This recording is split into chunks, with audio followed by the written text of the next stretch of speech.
नमस्कार साथियों, मैं रुपेश शर्मा स्वागत करता हूं आपका अपने यूट्यूब चैनल इक्विटी एनालिसिस में। दोस्तों, रिटेल इन्वेस्टर जब मार्केट में आते हैं तो वो सबसे पहले क्या देखते हैं? शेयर का प्राइस। और अगर प्रॉफिट बढ़ा हुआ दिखता है तो बिना सोचे समझे बोल देते हैं, बॉस ये कंपनी तो धमाल कर रही है और यहीं पे पैसा डबल होने वाला है। लेकिन बड़ा इन्वेस्टर क्या करता है? बड़ा इन्वेस्टर प्रॉफिट के पीछे छुपे हुए नंबर्स को देखता है। उसे पता होता है कि प्रॉफिट का असली फेस क्या है। तो आज इस वीडियो में हम एग्जैक्टली वही सीखेंगे जो बड़े इन्वेस्टर देखते हैं। तो चलिए शुरू करते हैं आज का ये वीडियो। तो दोस्तों, वीडियो स्टार्ट करने से पहले मैं आप लोगों से ये बताना चाहता हूँ, यदि आपने मेरे फंडामेंटल एनालिसिस के पार्ट 1, पार्ट 2, पार्ट 3 और पार्ट 4 को यदि नहीं देखा है, पहले आप उनको जरूर देख लीजिए, क्योंकि ये उन्हीं वीडियो का कंटिन्यूएशन में रहेगा। और सबसे बड़ी इंपॉर्टेंट बात, इन बेसिक पॉइंट्स मैंने इन पार्ट्स में क्लियर किए हुए हैं। जो रिटेल इन्वेस्टर जहां से गलती करते हैं वही गलतियों को मैंने पकड़ा हुआ है, और बड़े इन्वेस्टर किसी भी स्टॉक सिलेक्शन में क्यों सक्सेसफुल रहते हैं, उन सभी बातों को मैंने अपने इन वीडियोज में डिस्कस किया हुआ है। और उनके छिपे हुए राज क्या है, वो छिपे हुए राज, यदि ये आप सब जानना चाहते हैं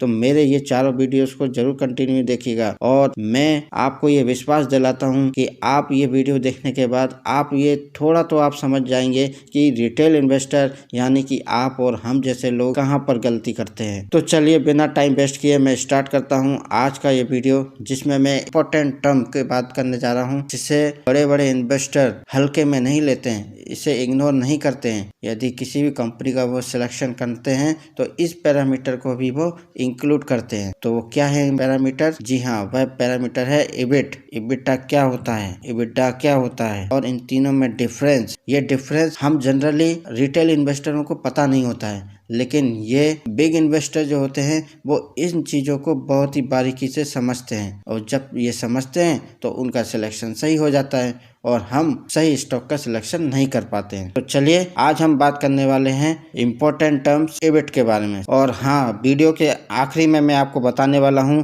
कि कौन सी कंपनियां सस्ती होती हैं और कौन सी कंपनियां महंगी होती हैं। मतलब आप कंपनियों के वैल्यूएशन को समझना स्टार्ट कर दोगे। तो टिल एंड तक जरूर देखिएगा। बिग इन्वेस्टर बनने का फर्स्ट स्टेप यहीं से स्टार्ट होता है। तो सबसे पहले स्टार्ट करते हैं कि एबिट क्या होता है। एबिट का फुल फॉर्म होता है earning before interest and taxes. EBIT बताता है कि कंपनी अपने कोर बिजनेस ऑपरेशन से कितना प्रॉफिट कमा रही है इंटरेस्ट और टैक्स देने से पहले, या यूं कहें कि इंटरेस्ट और टैक्स देने से पहले कंपनी के कोर बिजनेस ऑपरेशन से जो प्रॉफिट जनरेट हो रहा है वह आपका एबिट कहलाता है। अब इसका फॉर्मूला यह होता है कि EBIT is equal to revenue minus operating expenses. यही एबिट आपका ऑपरेटिंग प्रॉफिट भी कहलाता है। अब बिग इन्वेस्टर एबिट को क्यों देखते हैं? क्योंकि वो ये समझना चाहते हैं कि बिजनेस अपनी असली काम से कितना कमा रही है और ये प्रॉफिट सस्टेनेबल है या नहीं है। अब सोचिए, बिग इन्वेस्टर कितना एनालिसिस करते हैं। वो ये देख रहे हैं कि कंपनी का असली काम क्या है और उस असली काम से वो कितना पैसा कमा रहे हैं और प्रॉफिट उनका सस्टेनेबल है या नहीं है। और हम रिटेल इन्वेस्टर जो इंटरेस्ट और टैक्स कटने के बाद जो प्रॉफिट बचता है वही प्रॉफिट को हम देखते हैं, और यही प्रॉफिट को हम समझते हैं कि यही कंपनी का असली प्रॉफिट है। बट एक्चुअली हम कंपनी के बिजनेस परफॉर्मेंस को नहीं देख पाते हैं, क्योंकि हमने इंटरेस्ट और टैक्स कटने के बाद का प्रॉफिट देखा है और ये प्रॉफिट बिजनेस परफॉर्मेंस को नहीं दिखाता है। इसीलिए हम रिटेल इन्वेस्टर यहाँ पर मात खा जाते हैं सही सिलेक्शन करने में, और वहीं बिग इन्वेस्टर इस एबिटा को यूज करके सही कंपनी का सिलेक्शन कर लेते हैं। अब बात करते हैं कि एबिटा क्या होता है। एबिटा जिसमें हम अमोर्टाइजेशन को काउंट कर लेते हैं। एबिट में हमने क्या किया था कि सिर्फ हमने इंटरेस्ट और टैक्स को काउंट किया था, अमोर्टाइजेशन को काउंट नहीं किया था। अब एबिटा में क्या होगा, हम अमोर्टाइजेशन को भी काउंट करेंगे। तो इसका फुल फॉर्म होगा earning before interest taxes and amortisation. अब अमोर्टाइजेशन क्या होता है? अमोर्टाइजेशन मतलब जैसे कोई कंपनी है जिसके लिए कोई सॉफ्टवेयर चाहिए होगा, या उसके लिए कोई लाइसेंस की ज़रूरत होगी, ब्रांड नेम के लिए ज़रूरत होगी, फ्रेंचाइजी राइट्स लेने की ज़रूरत होगी। तो ये सारी चीज़ें जो होंगी वह अमोर्टाइजेशन में काउंट होती हैं। तो ये इंटेंजिबल असेट्स कहलाते हैं। तो इंटेंजिबल असेट्स की घिसावट जिसे नंबर में एडजस्ट किया जाता है। इन सब का जो खर्चा एक्चुअल कैश में नहीं होता है, यह सिर्फ डॉक्यूमेंटेशन में ही शो करते हैं। तो EBITDA में हम क्या करते हैं, इंटरेस्ट को इग्नोर कर देते हैं, टैक्स को इग्नोर कर देते हैं और अमोर्टाइजेशन को इग्नोर कर देते हैं। सर, हमको ये चीज़ थोड़ी सी क्लियर नहीं हो रही कि EBITDA में इंटरेस्ट को इग्नोर कर देते हैं, टैक्स को इग्नोर कर देते हैं, अमोर्टाइजेशन को इग्नोर कर देते हैं, इग्नोर करते हैं, इसका मतलब क्या है? तो चलिए इसका भी मतलब मैं आपको क्लियर समझा देता हूँ कि इग्नोर का मतलब क्या होता है। जब मैं बोलता हूँ कि इंटरेस्ट को इग्नोर कर देते हैं, टैक्स को इग्नोर कर देते हैं, अमोर्टाइजेशन को इग्नोर कर देते हैं, तो इसका सीधा सिंपल मतलब ये होता है कि EBITDA कैलकुलेट करते वक्त हम ये तीनों खर्चे माइनस नहीं करते हैं। तो हमारा EBITDA का जो फॉर्मूला होगा, revenue minus operating expenses minus depreciation. बाकी इंटरेस्ट, टैक्स, अमोर्टाइजेशन को माइनस नहीं किया जाता है, ओनली डेप्रिसिएशन को माइनस कर देते हैं। ये हमारा EBITDA कहलाता है। अब आपके दिमाग में ये सवाल आ रहा होगा कि हम इसको इग्नोर क्यों कर देते हैं। इंटरेस्ट जो होता है वह कंपनी कितना लोन ले रही है या ले रखी है, ये बिजनेस परफॉर्मेंस से अलग चीज़ होती है, इसलिए हम इसको इग्नोर कर देते हैं। टैक्स को हम क्यों इग्नोर कर देते हैं? अलग अलग कंपनी की अलग अलग पॉलिसी चेंज होती रहती है टैक्स की, तो बिजनेस परफॉर्मेंस से वो डायरेक्टली लिंक नहीं होता है, इसलिए हम इस टैक्स को भी इग्नोर कर देते हैं। अमोर्टाइजेशन कैश नहीं निकालता है, यह सिर्फ अकाउंटिंग एडजस्टमेंट के लिए यूज़ किया जाता है, इसलिए हम इसको भी इग्नोर कर देते हैं। तो रियल मायने में EBITDA हमको यह बताता है कि कंपनी सिर्फ अपने कोर बिजनेस से कितना रियल ऑपरेटिंग प्रॉफिट बना रही है बिना लोन और इंटेंजिबल खर्चे के। तो सिंपल एक लाइन में अब हमको EBITDA समझ में आ गया है कि EBITDA में क्या हो गया है।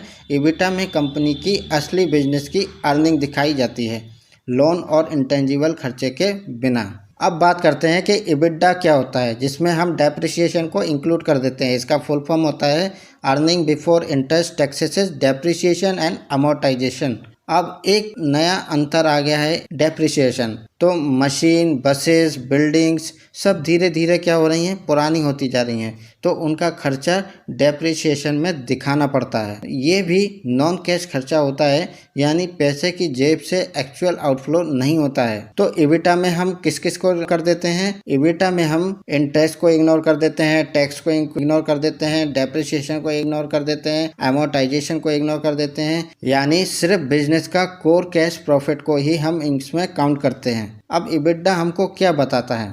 बिजनेस कितना कैश जनरेट कर रहा है जो फ्यूचर में लोन चुकाने में, नए बिजनेस को खरीदने में, एक्सपेंशन को बढ़ाने में और सैलरी देने में यूज़ होने वाला है। अब मैं आपको यहाँ पर EBITDA में भी मैंने जो आपको बोला था कि इंटरेस्ट को इग्नोर कर देते हैं, टैक्स को इग्नोर कर देते हैं, अमोर्टाइजेशन को इग्नोर कर देते हैं, डेप्रिसिएशन को भी इग्नोर कर देते हैं।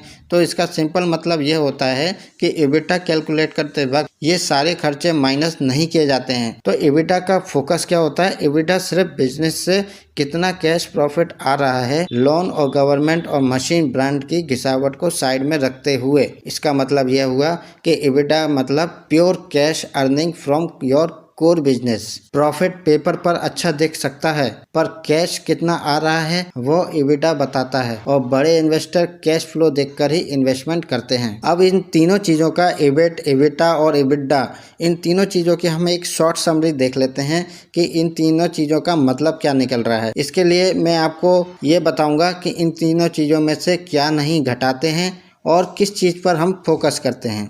तो EBIT में हम, जैसे नाम में दिख रहा है EBIT, I और T है ना, मतलब इंटरेस्ट और टैक्स की बात चल रही है EBIT में।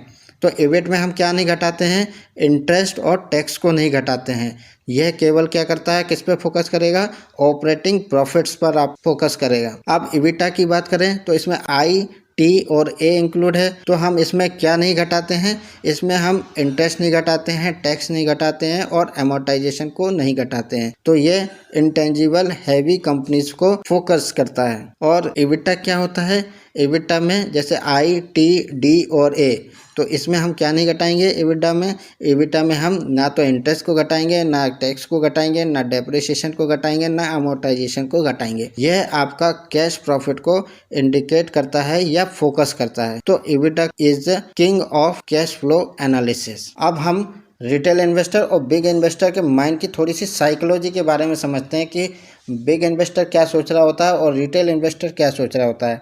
रिटेल इन्वेस्टर सिर्फ यह बोलता है कि सर प्रॉफिट तो बड़ा आ रहा है, इसका मतलब कंपनी बहुत अच्छी है, इसका प्रॉफिट बहुत अच्छा आया है। बट बिग इन्वेस्टर बोलता है प्रॉफिट की क्वालिटी क्या है। आप समझ रहे हैं बात को कि बिग इन्वेस्टर बोलता है कि प्रॉफिट की क्वालिटी क्या है, और हम रिटेल इन्वेस्टर बोलते हैं प्रॉफिट बहुत बड़ा आ रहा है, इसका मतलब कंपनी बढ़िया काम कर रही है। और बिग इन्वेस्टर क्या सोचते हैं कि प्रॉफिट तो आ रहा है पर इस प्रॉफिट की क्वालिटी क्या है ये पता करते हैं। तो प्रॉफिट कैश में आ रहा है या सिर्फ कागज़ पर आ रहा है, ये चीज़ पे फोकस करता है बड़ा इन्वेस्टर।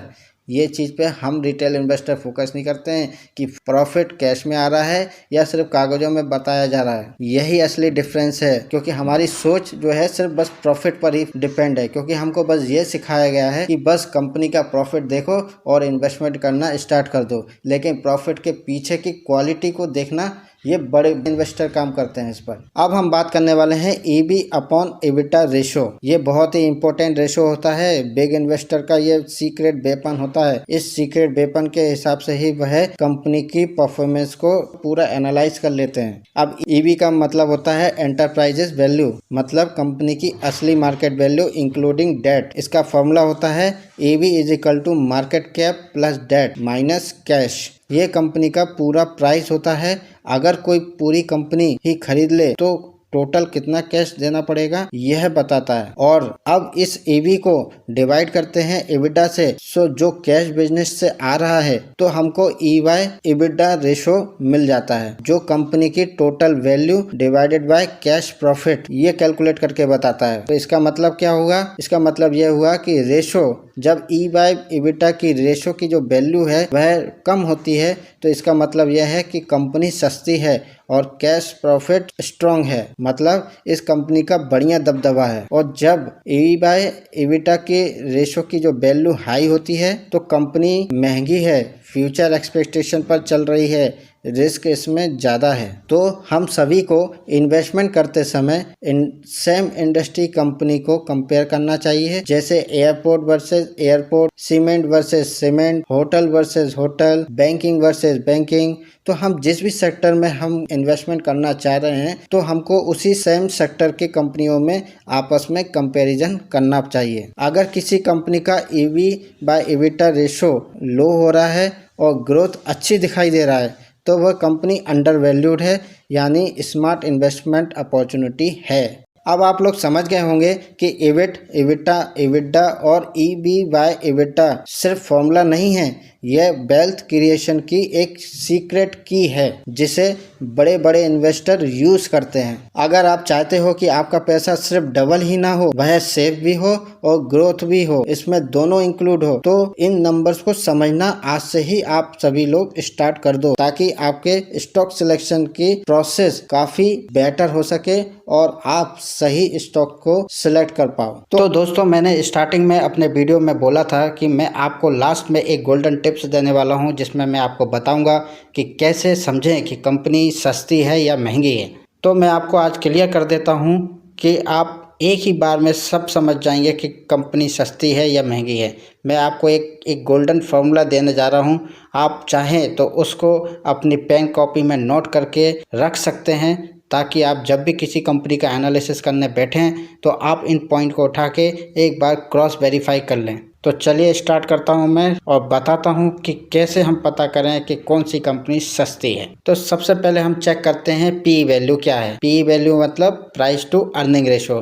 यदि इस प्राइस टू अर्निंग रेशो की वैल्यू लो है तो मतलब कंपनी सस्ती है। फिर दूसरे नंबर पर आता है हमारा price to book value. Price to book value, इसको बोलते हैं हम PB वैल्यू। PB वैल्यू यदि लो है तो इसका मतलब कंपनी सस्ती है। तो तीसरा आता है EB बाय EBITDA, जो अभी हम रिसेंटली वीडियो में पढ़ चुके हैं। यदि इस रेशो की वैल्यू सेक्टर के एवरेज से लो हो तो कंपनी सस्ती है। फिर चौथा PEG रेशो। PEG का रेशो का फुल फॉर्म क्या होगा? PE to growth ratio. यदि PE टू ग्रोथ रेशो की वैल्यू 1 से यदि कम है तो कंपनी सस्ती है। और फिर 5वां पॉइंट आता है कैश फ्लो स्ट्रॉन्ग। किसी भी कंपनी का कैश फ्लो स्ट्रॉन्ग होना चाहिए। ये कैश फ्लो स्टेटमेंट एनालिसिस मैं अपने नेक्स्ट पार्ट में आपको बताने वाला हूँ। फिर 6वां पॉइंट होता है डेट। किसी भी कंपनी का डेट जो है वो कम होना चाहिए, तो इसका मतलब कंपनी सस्ती है। और 7वां पॉइंट है ग्रोथ। यदि कंपनी के स्टेबल है तो कंपनी सस्ती है। और जब ये सातों चीजें एक साथ एक कंपनी में मिल जाएं तो कंपनी अंडर वैल्यूड है, सेफ है, पावरफुल रिटर्न है।